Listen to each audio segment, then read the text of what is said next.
Cuando quieras emprender, hacer algo nuevo, algunas personas te dirán que no puedes hacerlo, que eso es difícil, que nadie lo ha hecho antes. Cuando finalmente vean que no pueden detenerte, esas mismas personas te dirán cómo tienes que hacerlo. Y cuando lo logres, entonces te dirán que siempre creyeron en ti. Esas son solo algunas de las trabas a las que tiene que enfrentarse una persona cuando quiere salirse del tiesto, hacer algo diferente. Esto ocurre porque los seres humanos en ocasiones somos así. Nos cuesta ver que alguien prospera. Y ocurre por dos motivos. En primer lugar, porque nos pone de manifiesto la pereza que nos da intentarlo, y en otro lugar, porque nos recuerda la falta de valentía para hacerlo. Si les hablo acerca de una persona que a sus 50 años decide vender la empresa, dejarse un sueldo más o menos fijo y dedicarse a cumplir su sueño, acompañar a otras personas en su crecimiento personal. Probablemente piensen que hablo de un cuento, de una fantasía. Hoy, en Todo es posible si lo crees, nos preguntamos, ¿caducan los sueños? Y para responder a esta cuestión, esta noche contamos con el testimonio de nuestro invitado de hoy. Con todos ustedes, Valerio García. Valerio, muy buenas noches. Muy buenas noches. Empresario, emprendedor, kamikaze. Kamikaze.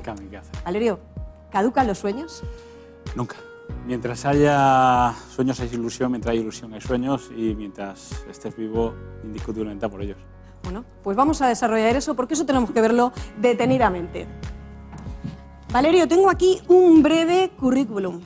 A ver, estudiaste, que esto creo que no lo sabe todo el mundo, telecomunicaciones e ingeniería naval.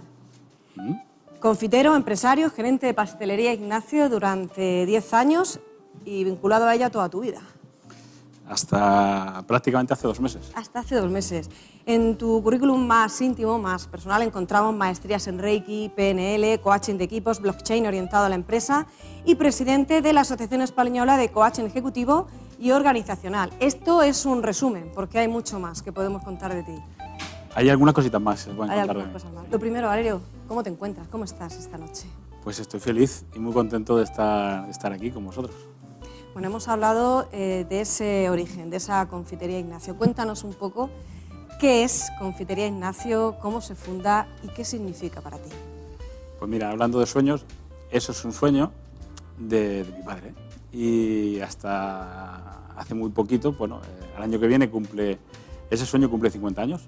Sigue vivo el sueño, no lo gestiono yo, pero el sueño sigue. Y Ignacio va a seguir durante, como dice su nuevo administrador, durante 50 años más.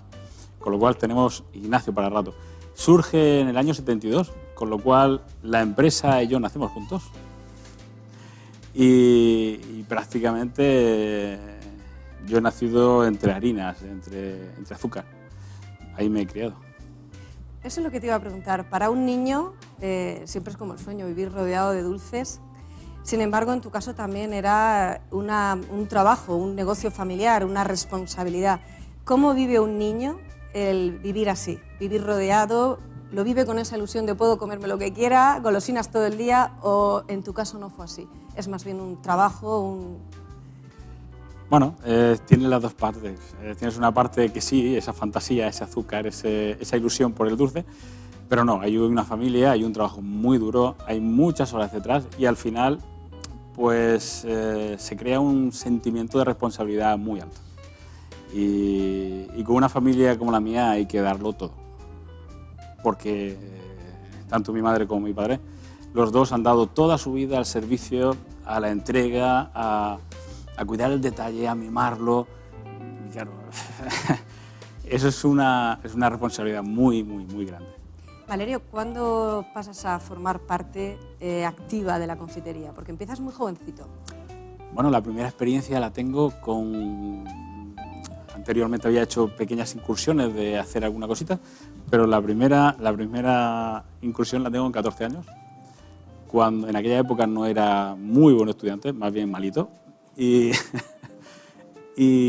recuerdo entregar las notas a mi padre, mirarlas con mucha atención. El silencio fue sepulcral, me parecieron horas. Y nada, lo único que hizo fue romperlas y me dio un delantal. Dice, ahora vas a disfrutar, no pasa nada. Pasa para adentro y a pelar huevos. No te esperabas eso, ¿no? No, jamás, jamás. ¿Hubieras preferido un castigo? Sí, totalmente. Ahí fue un año abocado a limpiar peroles, un año a pelar huevos, pelé muchos cientos de huevos para el pastel de carne y no me dejaban que tomara las masas. Sí, porque a lo mejor uno piensa, bueno, entra el hijo, pues empieza aquí con el maestro pastelero, con el... No. De hecho, no podían ni tocar una masa, ¿verdad? No. La lección la aprendí bien. De hecho, al año siguiente, ese año concretamente, él dijo, vale, vas a estudiar por las tardes, tú por la mañana. Ahí te entraron ganas de estudiar, ¿no? Pasé a sobresaliente al año siguiente. Fue un antes y un después, totalmente. Sin embargo, aunque los comienzos, como me estás diciendo, fueron un poco abruptos, porque no fue una cosa que te hizo enamorarte, con el tiempo sí empieza a gustarte más lo que es la pastelería, lo que es el oficio, lo que es el gremio. Sí, hubo un momento, ya estudiando ingeniería naval en Cartagena, que me replanteé un poquito a nivel profesional qué quería hacer. Y el negocio de mi padre estaba ahí y bueno, la verdad es que tenía mucha capacidad para poder hacer arte con el azúcar, arte con el chocolate. Se me daba muy bien. Y ahí empiezo a valorar que ¿por qué no? Y empezamos a cogerle cariño al oficio. Estoy hablando año 94, una cosita así, 93, 94. Además, una de las cosas que tenías con respecto a la confitería, corrígeme si me equivoco, querías plantearte innovaciones, formas de agilizar el trabajo, formas de alguna manera, innovar dentro del gremio sin perder nunca de vista esa artesanía que da una empresa familiar como era la tuya. Cuéntanos en qué líneas trabajaste mientras estabas al frente. Conforme venimos, bueno, cuando Murcia cierra el punto de venta, que estaba en San Pedro, pegadito a la Plaza de las Flores, trasladamos la empresa al Polígono Oeste de Alcantarilla, que es la sede actual. Para mí, el hacer las cosas como se habían hecho siempre, porque siempre se habían hecho así, era algo que no encaja conmigo. Siempre me gusta ir un poquito más allá, a ver de qué otras formas se puede abordar la tarea. Y ¿por qué no? ¿Y si podemos hacer algo distinto y crear algo distinto? Pues bueno, pues ahí empecé a normalizar procedimientos, empecé a cambiar procesos, manteniendo siempre el origen, la calidad, el producto, pero vamos a permitir que entrara al oficio gente que no era del sector, por ejemplo, y que pudiera trabajarlo. Trabajar en máquinas que hicieran más fácil el proceso, máquinas que no estaban, y fue crearlas. Revolucionar el pastel de carne con el concepto pastel burger, en 2009, si no me recuerdo mal. Empezar en Murcia Gastronómica, recuerdo haber presentado con las bases del hojaldre, bueno, lo que son tartaletas, lo que son productos innovadores para el tema de cocina. Ese concepto lo llevamos con una marca que creamos a nivel internacional y nos fuimos a 2 ferias, una en Alemania y otra en Singapur. Y todo partiendo de lo que es el hojaldre murciano, de lo que es nuestra pastelería tradicional. ¿Se puede simultanear? Quiero decir, porque seguro que ha habido o hay personas que pueden pensar que a lo mejor eso industrializa el oficio artesanal y no es así. Son 2 cosas totalmente distintas. No, nosotros hemos mantenido siempre ese punto artesanal, para nosotros siempre ha sido importante. En Ignacio lo que se ha pretendido es mantener, que si las recetas son tradicionales, es no cambiar nada. Ahora, no cambiar nada no significa que no se pueda trabajar el método, normalizarlo para que sea fácil trabajarlo. Es decir, algo que es complejo no tiene por qué ser bueno. Vamos a mantener la esencia y vamos a hacerlo simple. Es un poco todo el concepto de inquietud, el concepto de buscar alternativas distintas. Dar una vuelta. Darle una vuelta. Darle una vuelta. Valerio, ¿qué es lo que más te gustaba de ese oficio? Pues mira, para mí personalmente he tenido etapas en las que he estado muy vinculado a producción y en esa parte pues me ha encantado, me enamoré del concepto Lean Manufacturing, regular procesos. Luego tuve etapas en las que me metí más en la parte de dirección y de gestión y me enamoró lo que es el negocio dentro de gestionar equipos, de hacer que el negocio creciera, por así decirlo, ¿no? Es decir, que cada etapa he tenido la gran suerte, a diferencia de otros profesionales, donde he podido pasar por todas las estructuras de un negocio, sobre todo dentro de Ignacio, ¿no? Así es. Y me he enamorado de todas cada una. Porque cuando llega el momento en el que tienes que asumir la gerencia de ese local, de ese establecimiento de Pastelería Ignacio. Año 2010, 2011 aproximadamente, ahí es cuando, bueno, hay que dejarlos. Fíjate, es un momento crucial porque sigo vinculado a la producción, pero me surge el hecho indiscutible de que tengo que empezar a gestionar yo el negocio. Y me di cuenta rápidamente de que no estoy preparado. Yo sé hacer muy bien un producto, pero no sé cómo gestionar una empresa. Y lo primero que hago al darme cuenta es empezar a formarme. Y ahí empieza un poco, pues, bueno, meterme en la escuela de negocios de SIC, meterme en temas de programas financieros, programas de marketing, poder coger un poquito la empresa y saber lo que estaba haciendo con ella. Al final me habían dado un buen deportivo, pero no sabía conducirlo. Empecé a formarme. Valerio, hablemos ahora sin abandonar ni mucho menos lo que es la confitería, todavía seguimos en ella.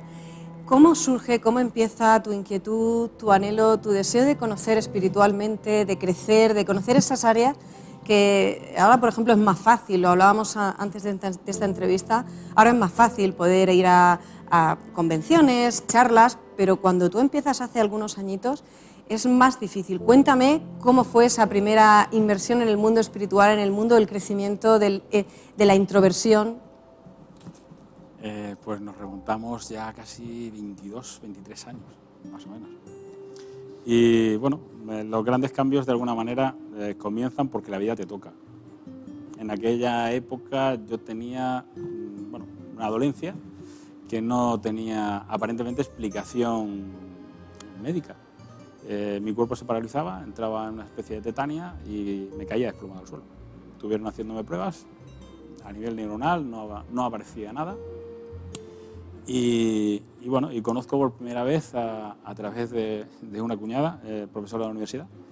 Me llevan a un compañero suyo arriba en la Universidad de Espinardo. Charlo un poquito con él, no sabía qué iba ni qué iba a hacer.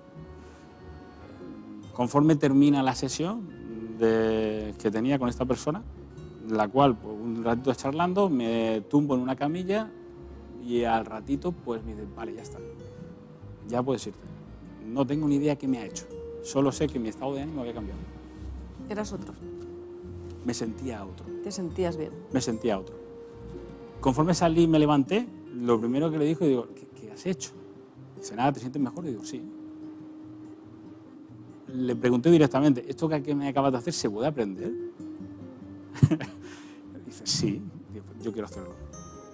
Y ahí entré, cuidando de mí.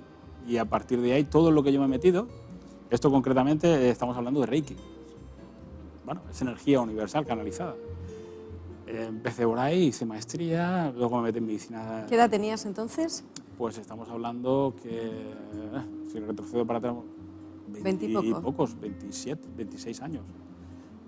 Ese fue el primer contacto que tuviste con el mundo del crecimiento personal. Sí, sí. ¿Lo contaste en casa? Lo canté en casa. ¿Qué te dijo tu familia?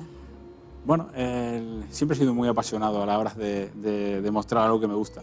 Y bueno, pues esa pasión pues desconcierta un poquito, porque dice, bueno, a ver, ¿dónde se ha metido este crío ahora? Más despacio. y bueno, me hice un prescriptor brutal, ¿no?, de lo que estaba pasando, porque lo estaba viviendo en primera persona. A los pocos meses yo ya no volví a tener ningún tipo de parálisis, ni me daban ese tipo de ataques, ni nada parecido. Nos comentabas que empiezas un poco en este mundo a nivel personal, cuando descubres que puedes sanarte, que puedes sentirte mejor, pero cuando Valerio García dice, yo también quiero que esto pueda servir a otros, ¿cuándo Valerio decide que quiere ayudar a otros? Pues mira, tuve un primer intento y ahora este es segundo. El primer intento, año 2006, 2005, 2006, llegué a montar una consulta en Molina de Segura. Y ahí empecé, pues, desde ramas diversas empecé a trabajar con la gente y descubrí que me apasionaba. Sin embargo, me di cuenta de que no quería ganarme la vida con ello. no quería convertir algo que me apasionaba en poder llegar a final de mes. Rompía de alguna manera algo que para mí era esencial, que era la persona. Me centré en ese momento en volver a la empresa y me planteé un objetivo. Volver a dedicarme a esto cuando realmente mi vida no tenga que ganármela con ello. Entonces me centré en hacer grande la empresa. y bueno, pasamos de tener una empresa pequeñita de ámbito de barrio, por así decirlo, a crear una empresa, bueno, donde estábamos llevando pasteles a toda España. Y hicimos, pues, ahí, ¿qué tenía que hacer? Pues poner fecha. Empecé cuando descubro toda la parte de las personas desde el mundo del coaching orientado a la empresa, que es donde el potencial y la magia se desarrolla de una manera muy rápida y muy brutal, porque abarca toda la estructura. Fue en la escuela de SIC. Ahí por primera vez digo la palabra coaching. Y luego a través de una amiga personal de la infancia que me lleva a la escuela europea de coaching, el CC. Y empiezo el bagaje. En paralelo con la empresa, yo empiezo a hacer ya mis cositas. Eso te iba a decir, porque todo esto que estamos comentando es de forma paralela a la gerencia de una empresa, con todo lo que ello conlleva y encima con la proyección que tú quieres darle, que es un poquito más allá de lo que conocemos hasta ahora. Antes de seguir con este punto, has hablado de la maestría en Reiki, que es una de las primeras disciplinas que te llamó la atención y que de alguna manera desarrollas. También hemos podido ver PNL, que es una revisión del cuida tus palabras porque ellas son las que de alguna manera crean tu vida. Cuéntanos qué significa PNL, que si no me equivoco, programación neurolingüística, ¿qué es? Porque ahí también tienes una maestría. Bueno, recientemente he terminado, hice el practitioner en primer lugar con mi querido maestro Alan Manzano. Después hice con él lo que es la maestría y del trainer tengo una parte también terminada, faltan 2 modulitos y podría... ¿Por qué es importante la PNL? La PNL para mí es un punto de inflexión muy importante dentro del coaching porque nos permite ahondar, a cambiar estados, a cambiar creencias, a trabajar con valores dentro de la persona sin tener que entrar en contenido. Para todo el contenido ya está la psicología. Aquí no se trata de entrar en áreas que no... ¿Qué diferencia tiene? Claro. Bueno, nosotros trabajamos, lo primero que vamos a hacer es saber cómo funciona nuestra mente, saber cómo percibimos nuestras creencias. Tenemos a través tanto visual como auditivo o kinestésico, son los registros con los que tanto emitimos como nos comunicamos. Emitimos y recibimos esa comunicación. Vale, desde ahí, nosotros cada uno filtra su mapa mental, que no significa que su mapa sea la totalidad del territorio. Ese es uno de los primeros patrones que tiene la PNL. Poder conocer mejor a la persona, poder de alguna manera acercarte más a ella y cambiar estados. Es alucinante el trabajo que puede hacer la PNL. Y prácticamente casi desde el inconsciente. Son flecos de alguna manera hasta llegar al término coach. Vamos a ver que hay mucha ignorancia y mucho desconocimiento acerca de lo que es realmente un coach. Valerio, ¿qué es un coach? Pues su palabra, si tiramos a detrás, viene de carruaje. El término coach es un carruaje antiguo. Vale, al final lo que se trata es que un coach es un facilitador. Es una persona que te impulsa, que te reta, que te hace reflexionar, que te va a orientar a que tú te movilices. Todas las disciplinas en torno al coaching, puede ser inteligencia emocional, puede ser PNL, pueden ser temas de liderazgo, gestión, trabajar con coaching de equipos. ¿Vale? Son disciplinas, pero el modelo sigue siendo el mismo. Movilizar a la persona para que pase del pensar a la acción. Todas estas cosas que estamos hablando, como decíamos, las simultaneas, pero llega un momento en tu vida en que pones fecha. Lo intentas, como bien dices, cuando pones consulta en Molina, decides que no es quizá la fórmula o el momento, te vuelcas nuevamente en la empresa, pero una vez más vuelve a surgir esa llamada que tienes que dedicarte plenamente a esto. ¿Cómo ocurre y cuándo ocurre? Bueno, ocurre en un momento, como tú bien decías antes, desde que empiezo todo este tipo de ahondar en este mundo, lo llevaba en paralelo. Llevarlo en paralelo solo es gracias a que tengo una mujer maravillosa que me ha permitido literalmente quitar tiempo a mi familia. ¿vale? Por una pasión que yo tengo. Llega un momento en mi vida, yo a mi familia se lo he dicho muchísimas veces, esto es un proyecto que estaba en mi cajón y quería sacarlo. Y yo había puesto un límite y ya lo había comunicado a mis padres, 50 años. Yo a los 50 años es el punto en el que me jubilo de la empresa.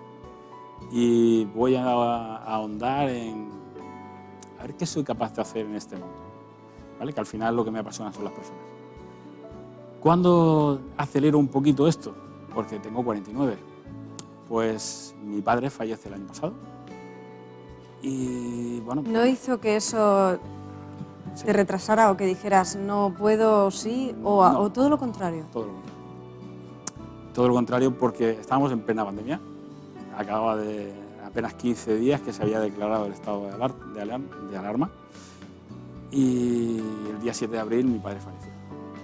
Ahí te das cuenta de que estamos de paso y que puedes seguir alargando los sueños, puedes seguir alargando los deseos que tú tengas. Pero si no lo haces ahora, ¿cuándo? Quiero que quede claro una cosa, y es que tu padre ya sabía que ibas a vender la empresa, que tenías fecha. No fue una cosa que hiciste porque ya no estaba. No, él lo sabía. ¿Cómo lo encajó?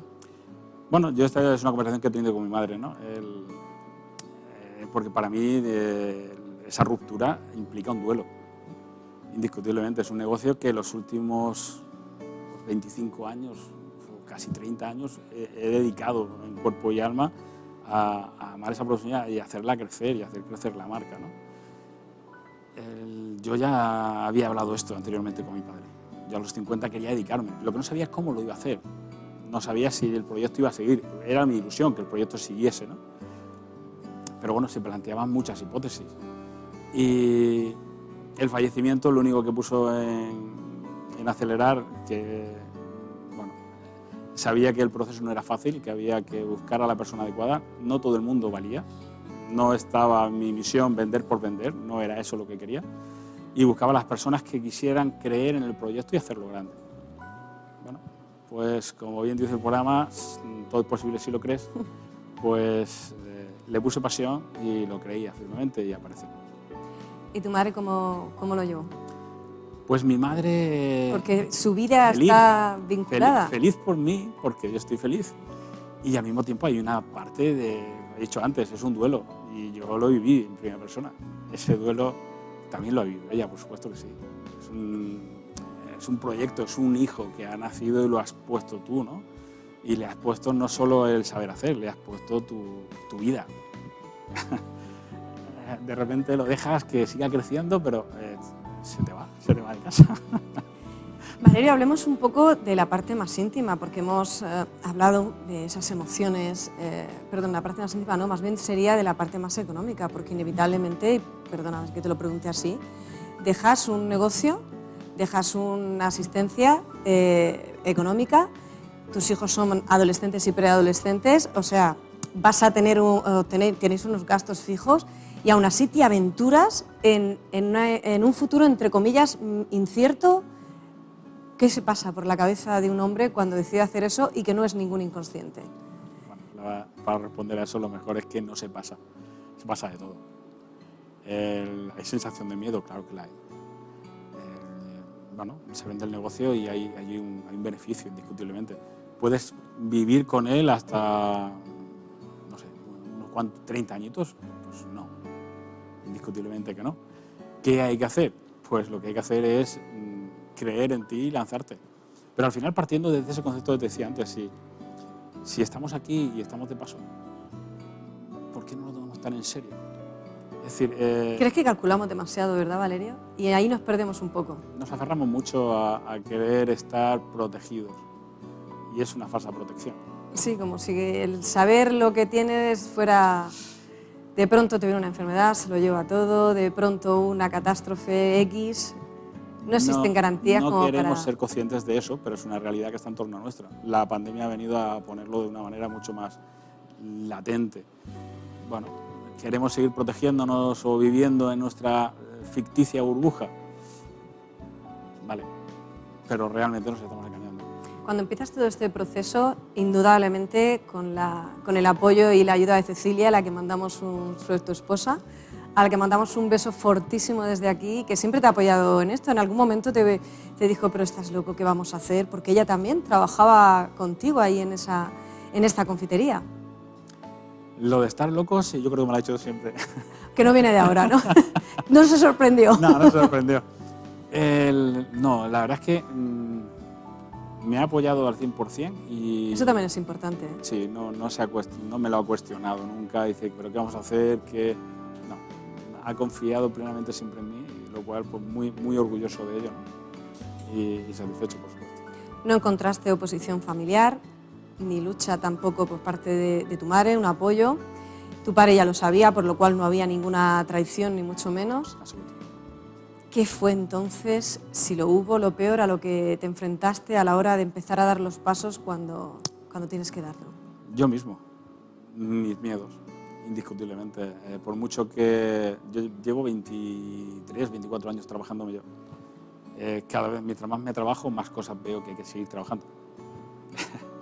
Todas las disciplinas en las que me he formado, todas las he aplicado en mí, absolutamente todas. Y ha sido mi primer punto de inicio. El dejar una empresa consolidada, con nombre, donde dentro de... Soy Valerio de Ignacio, de Pastelería Ignacio. Ese apellido de tiene mucho peso. Ahora soy Valerio. Vale. Vengo de mis orígenes, soy pastelero, ¿vale? Y muy orgulloso. Vamos a entrar en un mundo donde hay grandísimos profesionales. Dentro del coaching ejecutivo hay grandes profesionales en Murcia. He tenido la oportunidad de estar como presidente de aquí, de la región de Murcia, de la territorial de Murcia, y me he rodeado de personas alucinantes que llevan ahí y se están ganando la vida con ello. ¿Qué puedo aportar yo diferente? Pues son preguntas que en un momento dado me tengo que hacer. Y dejas la seguridad de tu proyecto y sin paracaídas. Aquí no hay vuelta atrás.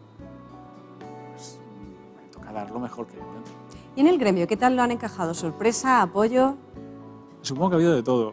Mucha felicitación, porque bueno, es cierto que el año que hemos pasado ha sido muy duro y algunos hasta me decían, si encuentras a alguien para la mía, dímelo. Pero bueno, supongo que también es mucho por cansancio. Ha castigado mucho el sector, la pandemia ha castigado mucho al sector. El tener que cerrar tiendas, el tener que afrontar situaciones con los empleados que no sabes qué vas a hacer con ellos. Si lo vas a poder recuperar del ERE, si te metías al ERE o no te metías. El sector ha sufrido muchísimo y reconozco que una parte de mí se ha liberado de eso, pero el gremio la sigue teniendo. Hay una frase muy, muy potente que te he escuchado decir alguna vez y es que tú no vendiste Confitería Ignacio, tú te apartaste para que ella pudiera crecer. Esto es intenso. Explícamelo. Lo siento así, sinceramente. Es como antes te decía, un hijo que de repente permites que se emancipe y se vaya de casa. Mi proyecto personal, ha llegado un momento en que con el profesional, de alguna manera, tenía que salir para que Ignacio pudiera crear lo que está predestinado a ser, que es una gran marca. Porque hay un equipo humano brutal y porque ahora viene gente que ama el proyecto igual que lo he amado yo. Entonces, hacerme un lado, les permito que sean grandes. Totalmente, así lo siento. ¿Y ahora qué? Pues ahora vamos a divertirnos, vamos a descubrir, vamos a sacar al niño que llevo dentro y vamos a hacer que recorran, a ver qué es capaz de... Vamos a jugar, es una palabra, si al final se trata de eso, de jugar. ¿En qué trabajas? ¿En qué proyectos estás trabajando en este momento? Pues mira, ahora estoy con una marca americana, estoy colaborando con la empresa de Leadership Management aquí en España y tienen algo muy, muy potente. Esta gente, pues todo el concepto de mejora de productividad, lo que es desarrollo y crecimiento, mejora en la calidad de vida de la persona, orientado al mundo de la empresa, lo han creado a través de un formato muy condensado, donde te permite, con conceptos de PNL, entrar en cambios de creencias, generación de hábitos nuevos, orientación a tiempo de alto valor, con lo cual tienes un ROI definido desde el minuto 1. Eso es muy chulo, muy potente, porque dentro del coaching uno del hándicap que de alguna manera se demandaba es poder ver el ROI de de una inversión en un proyecto de coaching, ¿no? Esta marca LMI lo ha conseguido. Entonces, bueno, estoy colaborando con ellos desde octubre y estoy muy ilusionado. El proyecto está bonito. Además, tengo pues gente y equipos con los que estoy haciendo cosas en paralelo que vienen de ICOP, donde estamos pues creando, viendo qué opciones y qué posibilidades hay. Lo que hablabas antes del blockchain, ahorita de empresa, pues hay ahora mismo un proyecto encima de la mesa a crear una plataforma dentro de la blockchain que acredite todo lo que son las titulaciones, por así decirlo, con los profesionales que vamos a meter dentro de la plataforma, y se está creando, pues incluso crear una tokenización para esa plataforma. Nos introduces un término que me gustaría que me desarrollaras y que, sobre todo los empresarios que pueden estar viéndonos, que es el que se denomina coaching o coaching de empresa. Me gustaría que me desarrollaras esto, pero si te parece lo vamos a hacer después de una pequeña pausa, que haremos unos instantes y enseguida volvemos y sabemos qué significa coaching de empresa.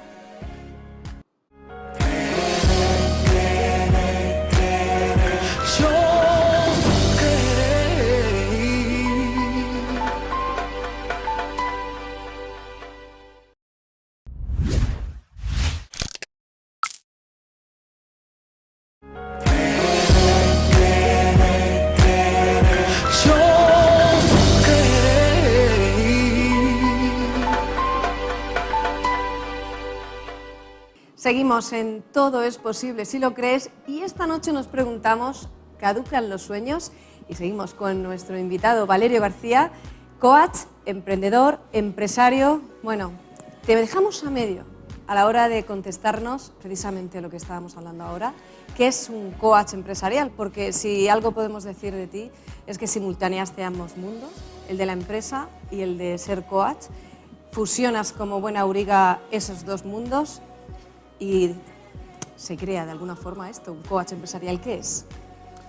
Bueno, vamos a cogerlo por separado. Al final, un coach, lo que estamos haciendo es una persona que nos empuja, que nos hace reflexionar, que nos para en determinados momentos y nos ayuda a analizar todo el espectro. Vale, empresarial, todo eso dentro de la empresa.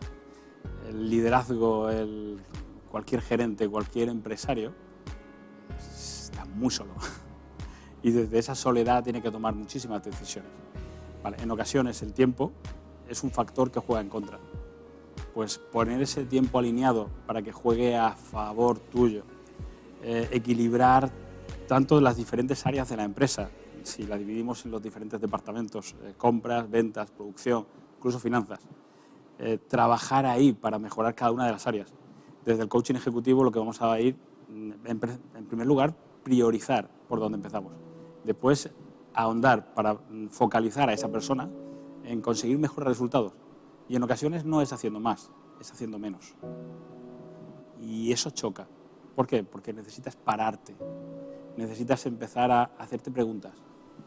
Y la vorágine del día a día no te lo permite. ¿Qué hace un coach? Crear esas preguntas. Una vez que las tienes encima, tienes que pararte y tienes que contestarlas. ¿Qué te está haciendo? Pues te está cambiando la vida.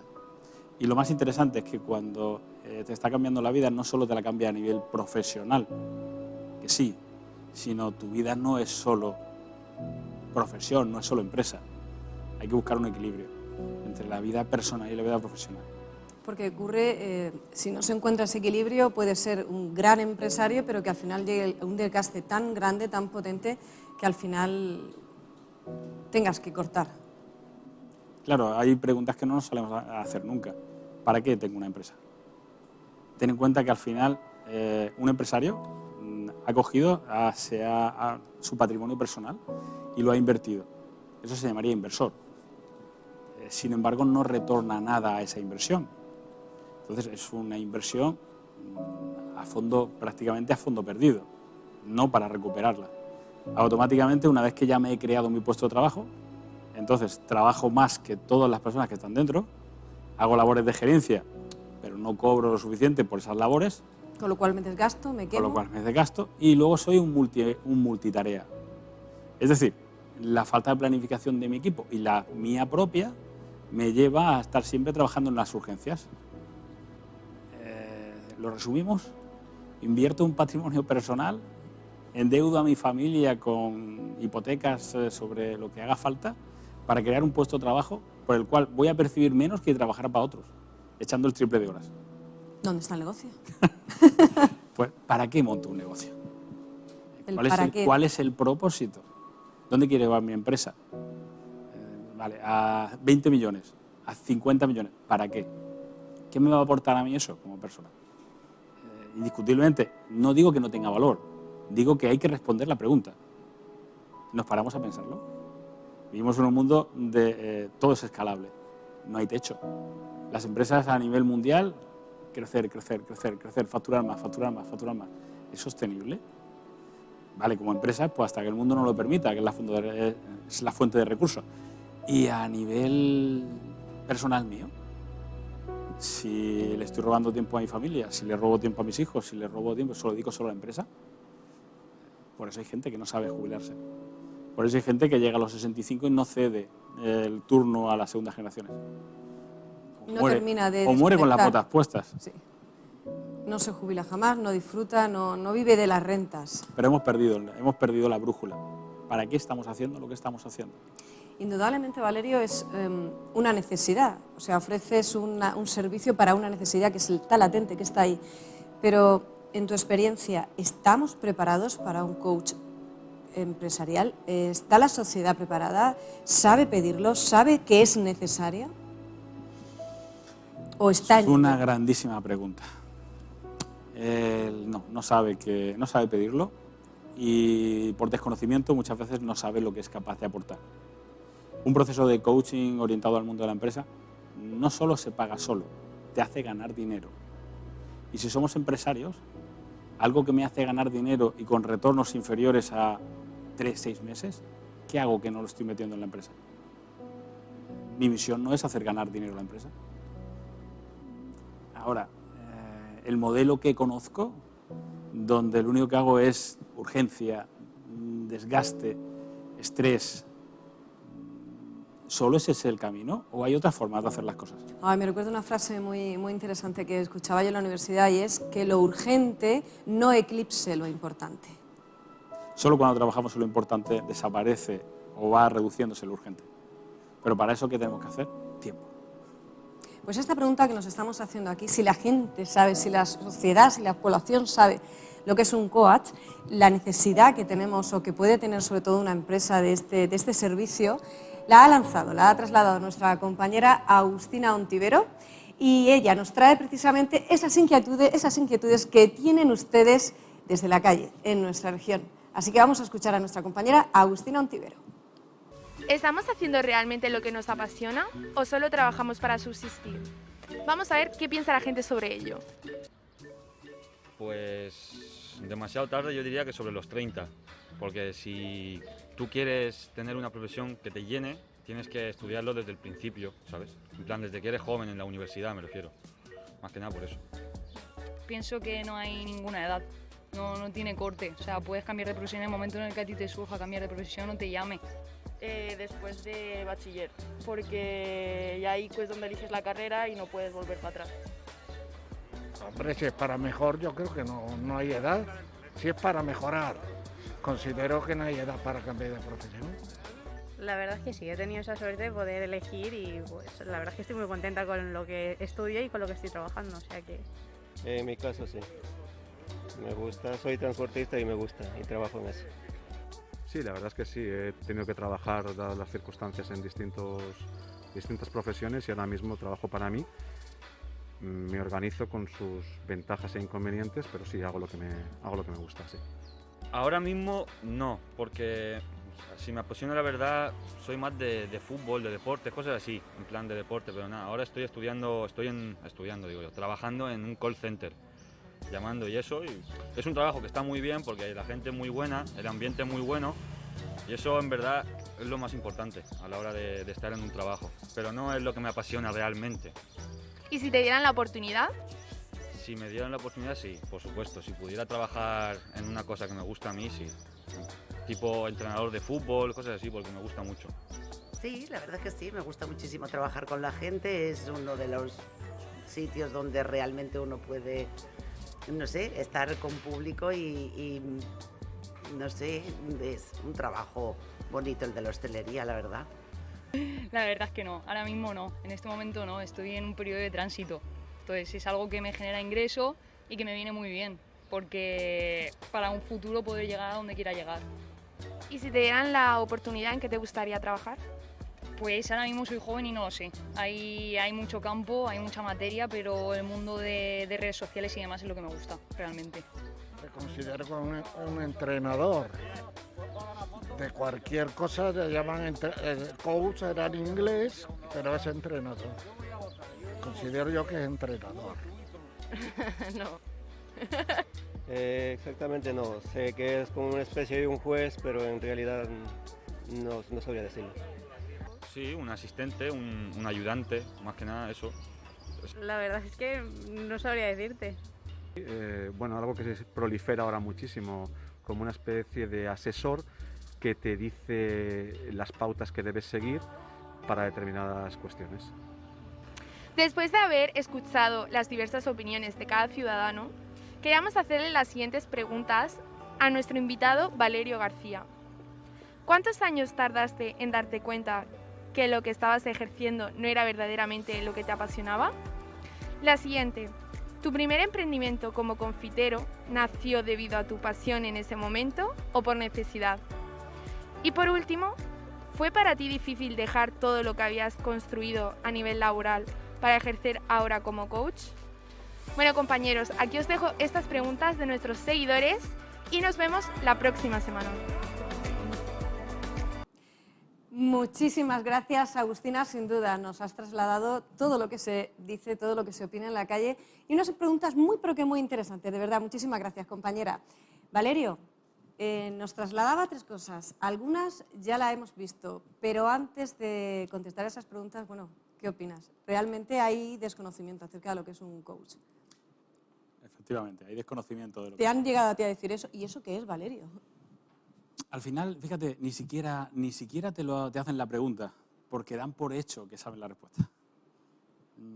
Curioso, pero es así.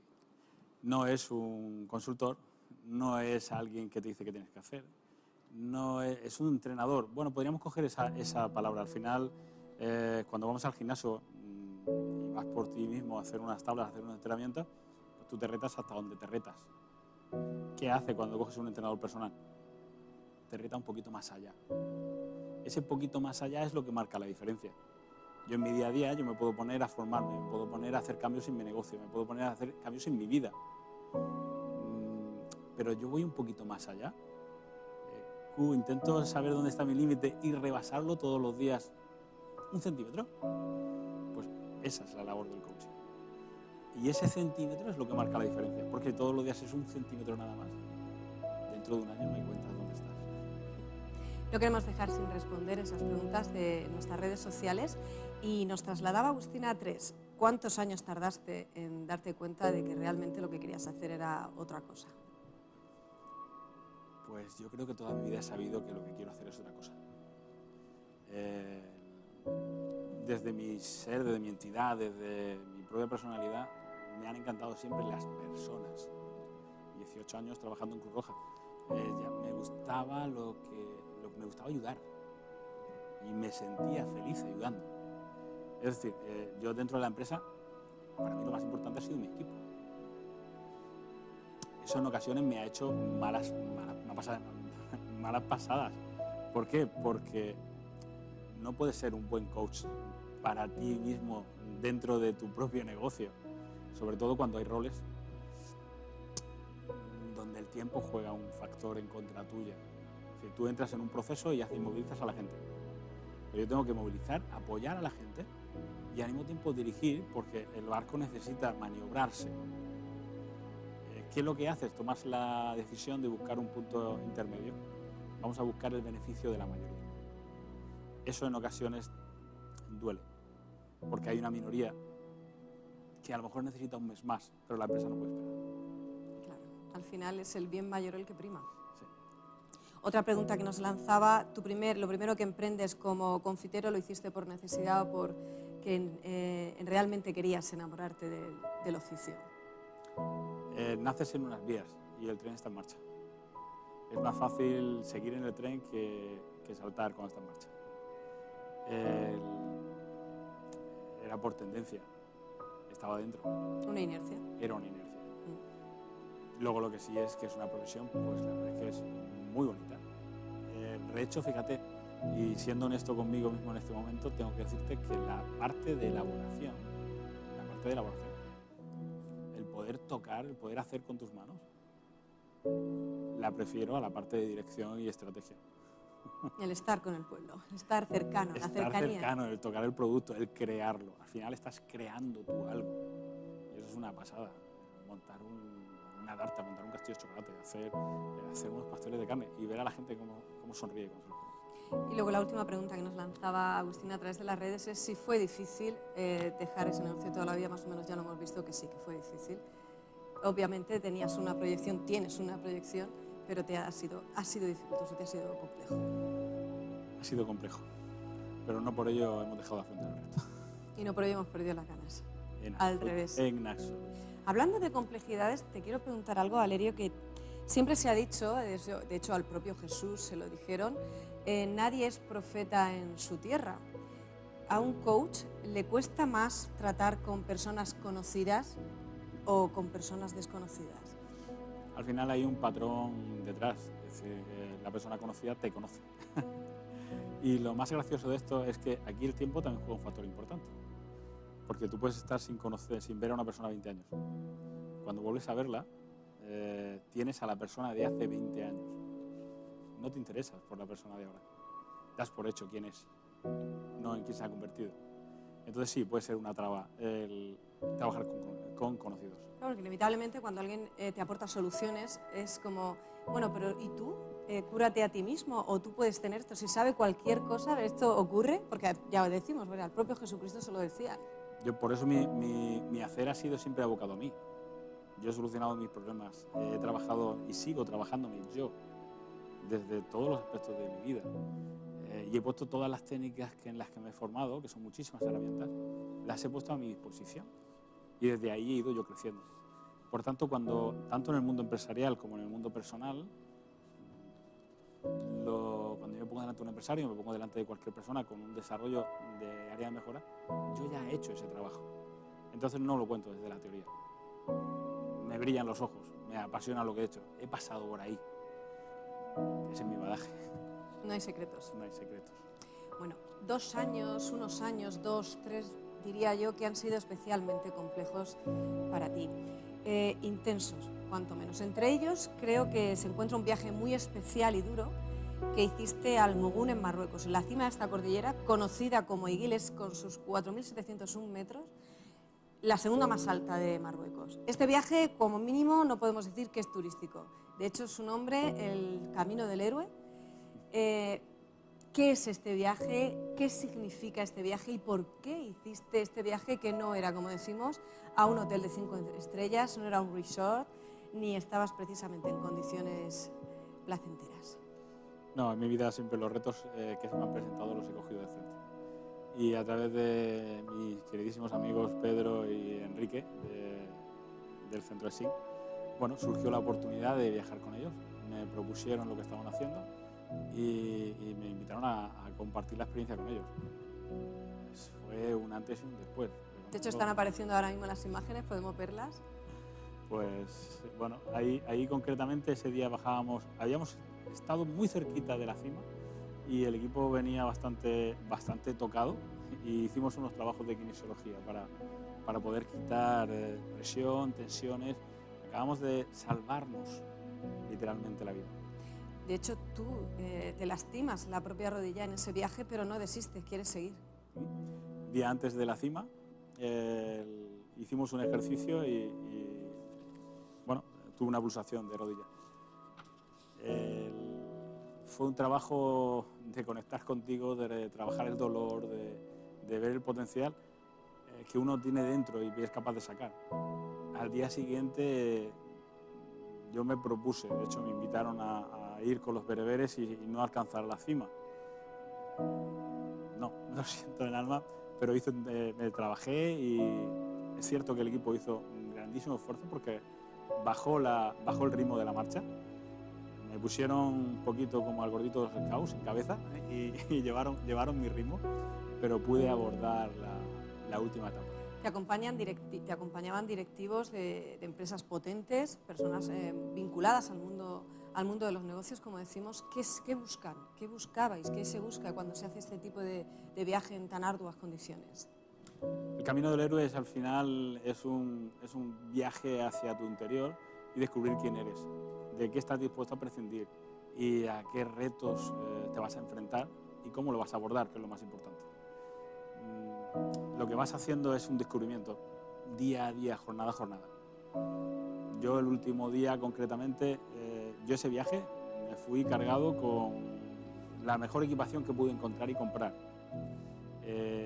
No me traje absolutamente nada, lo dejé todo ahí. Digamos que hiciste vivo el término de viaje ligero.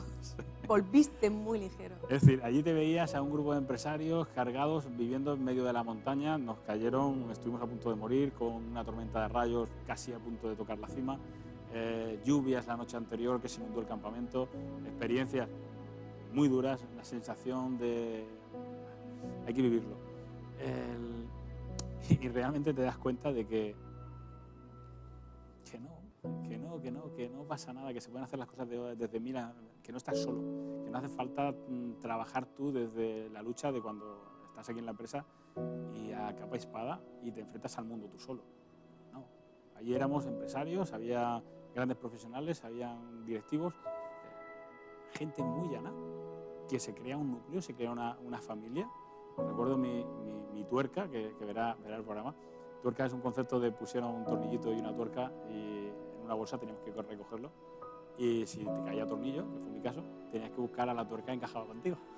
Es una manera de trabajo en equipo. Es una manera de trabajo en equipo a nivel de sistémico. protección, de ayuda, sí. Y vas haciendo esa incursión y trabajándote personalmente desde los valores, ¿no? Desde tus creencias limitantes, cómo cambiarlas, cómo crear el hábito, cómo superarte a ti mismo, cómo emprender un día más cuando te duele hasta las pestañas.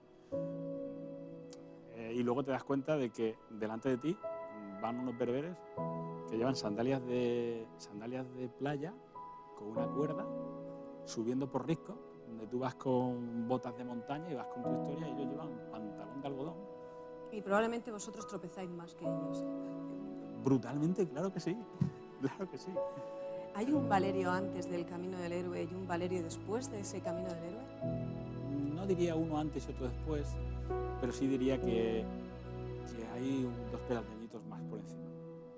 Es decir, al final, bueno, recuerdo venir a casa y ya no solo el cansancio, sino lo que eres capaz de vivir y ver, ¿no? Hay un día que me llamó mucho la atención, pasamos por un cementerio árabe, no sabíamos que era un cementerio, era una especie de prado con mucha hierba silvestre y habían grandes piedras. Nos acercamos al guía y dice, esto es un cementerio, no hay lápidas, no hay nombres. Dice, no, los muertos no tienen interés para los vivos.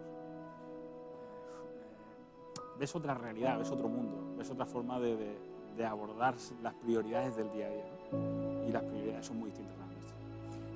Valerio, por último, me gustaría que nos dieras, antes de despedirnos, nos está acabando ya el tiempo, unos tips, algo que podamos decirle a quien nos esté viendo ahora y que se encuentre en una situación similar, que no ama su trabajo, que no ama probablemente lo que está estudiando, que quiere cambiar, pero tiene miedo, tiene barreras o no sabe cómo enfrentarse a ello. Unos pequeños pasos, una empujadita. Al final, si te puedo pedir eso. Sí, claro, mucho más. Al final la ecuación es muy sencilla.